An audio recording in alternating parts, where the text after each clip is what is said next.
Gua mau ngomongin sebuah kasus yang bikin orang-orang shock. Lo bayangin, seorang ibu yang harusnya ngelindungin anaknya malah ngebunuh anaknya sendiri. Namanya Andrea Lansford.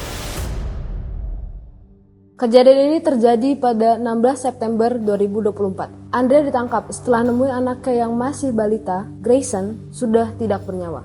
Yang bikin mencengangkan adalah anaknya mati karena ditinggal dalam mobil yang panas selama berjam-jam. Kasus kayak gini sebenarnya udah sering banget terjadi. Tapi faktanya ini nggak cuma sekedar kelalaian. Andrea sendiri lagi berjuang untuk kesehatan mentalnya. Dan ada penyelidikan dari DCF sebelumnya soal resiko keselamatan anaknya. Tapi sayangnya tindakan pencegahan itu terlambat. Masih nggak kebayang? Inilah fakta mencengangkan yang lu harus tahu. 2 tahun sebelum Grayson lahir, Andrea udah kehilangan hak asuh untuk anaknya yang lain. Ada catatan bahwa waktu anaknya yang pertama lahir, Andrea ketahuan punya kandungan kokain dalam tubuhnya. Lo bayangin, sang bayi sampai masuk NICU selama beberapa minggu sebelum akhirnya diadopsi keluarga lain. Polisi juga bilang, waktu Andrea ditemuin, Andrea bertindak aneh dan gak sadar apa yang udah terjadi. Saksi mata bilang kalau dia bener-bener dalam keadaan bingung dan kacau. Mungkin lo bertanya, apakah dia sadar sepenuhnya waktu dia ninggalin anaknya sendiri dalam mobil?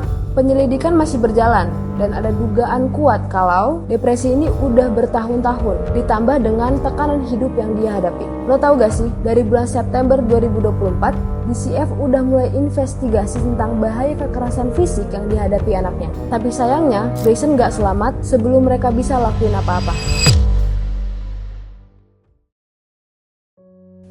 Nah, sekarang dia berhadapan dengan hukum dan bisa mendapat hukuman sampai 100 tahun penjara kalau terbukti bersalah. Bayangin aja, dari situasi yang gak terkendali, dia harus bayar dengan sisa hidupnya di penjara. Kasus ini bikin orang bertanya, apa yang sebenarnya salah? Apa masyarakat sekitar nggak lihat tanda-tanda bahaya ini? Dari pihak keluarga sendiri, mereka bilang kalau mereka bener-bener shock dan nggak nyangka Andrea bisa ngelakuin hal itu. Bapaknya Andrea malah bilang, saya tidak pernah membayangkan anak saya bisa sampai sekejam itu. Kalau lo lihat di media sosial, orang-orang di kota mereka bilang, mereka nggak nyangka ini bisa terjadi. Menurut gue, kita harus sering-sering ngelihat orang lebih dalam. Kadang, orang yang tersenyum di depan kita sebenarnya lagi nangis dalam hatinya.